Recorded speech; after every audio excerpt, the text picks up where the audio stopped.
Ey cavan dost, kime ötmeli şu ürünle? Ne mi deyip ötmeye şu ürünle? Ne mi deyip eser etmeye şu ürünle? Girmer mi bunun kabrın içine? Ey cavan dost, yezzet boltu inşallah bir tol gelin gıyla bir kim eşitsin. Sen arasıda gelip ben bu işleyen falan gelin ya falan gıyl ya falan oğlun hoş geçir ya mıkadik mıdam günah ettirip ben ya sen işleyen erin günah et ya o senin vasfası olayan minni şu içinde günah edeyim diyen minni şu erinden süründe o da günah edeyim diyen ben Allah için cevabına edip vereyim.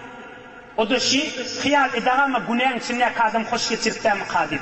Ne çayı vardır, ne suyu vardır, ne uykusu vardır, ne namazı vardır, ne işi vardır, defterini oturumdur, hem fikri başka yerdir.